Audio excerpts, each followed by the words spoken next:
விழுப்புரம் மாவட்டம் விக்கிரவாண்டி தாலுகா முட்டத்தூரில் அமைந்துள்ள வைகாப் மேல்நிலைப் பள்ளியில் 2007-2008 ஆண்டு கல்வியாண்டில் 12ஆம் வகுப்பு பயின்ற மாணவர்கள் சந்திப்பு நிகழ்ச்சி நடைபெற்றது.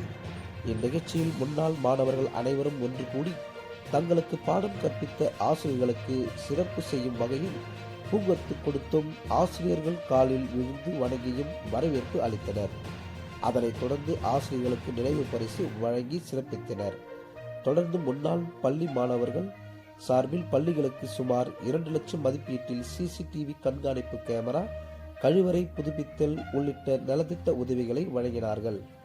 மேலும் முன்னாள் மாணவர்கள் அனைவரும் குழுப்படம் எடுத்து மகிழ்ந்து தங்களது பழைய நினைவுகளை பகிர்ந்து கொண்டனர். இந்நிகழ்வினை முன்னாள் மாணவர்கள் சரண்யா, சுரேஷ், இவான், சந்திரசேகர், முன்னாள் மாணவ தலைவர் விஜயராகவன், அன்பரசன், ஐயப்பன் உள்ளிட்டோர் ஒருங்கிணைப்பு செய்தனர். இதில் ஆசிரியர்கள், முன்னாள் மாணவர்கள் ஏராளமானோர் கலந்து கொண்டனர்.